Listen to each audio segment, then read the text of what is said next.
Good evening, ma'am. I'm Sherda Medrano, and I'm here to tell you what I've learned in our marketing class. First, I thought that marketing is just about the business and prices, budgeting, and something. But the real meaning of marketing it is the process by which a companies create values for their customers and build strong customers relationship in order to capture value from their customers in return.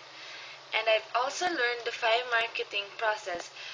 First, understand the marketplace and market customers' needs and wants.